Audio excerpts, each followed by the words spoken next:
E giovedì mattina praticamente ho trovato il mio montone maschio mangiato, insomma, ecco, da sti lupi praticamente. E la mattina le ho rimandate su, mattina dopo, e il lupo ha attaccato di nuovo praticamente alle 10 di mattina. 4 pecore, il primo a essere ucciso è stato il montone, in un allevamento di 19 capi totali di pecore di Foggia. È disperato Massimo Biasia, che con il pericolo rappresentato dai lupi si era già confrontato. 2 anni fa ne ho subito un altro, purtroppo, proprio vicino a casa, a questi 50 metri proprio, dove pensavo che era proprio più che sicuro, insomma.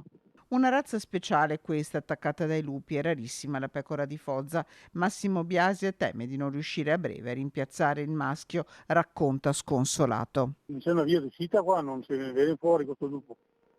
Praticamente adesso gli attacchi di giorno.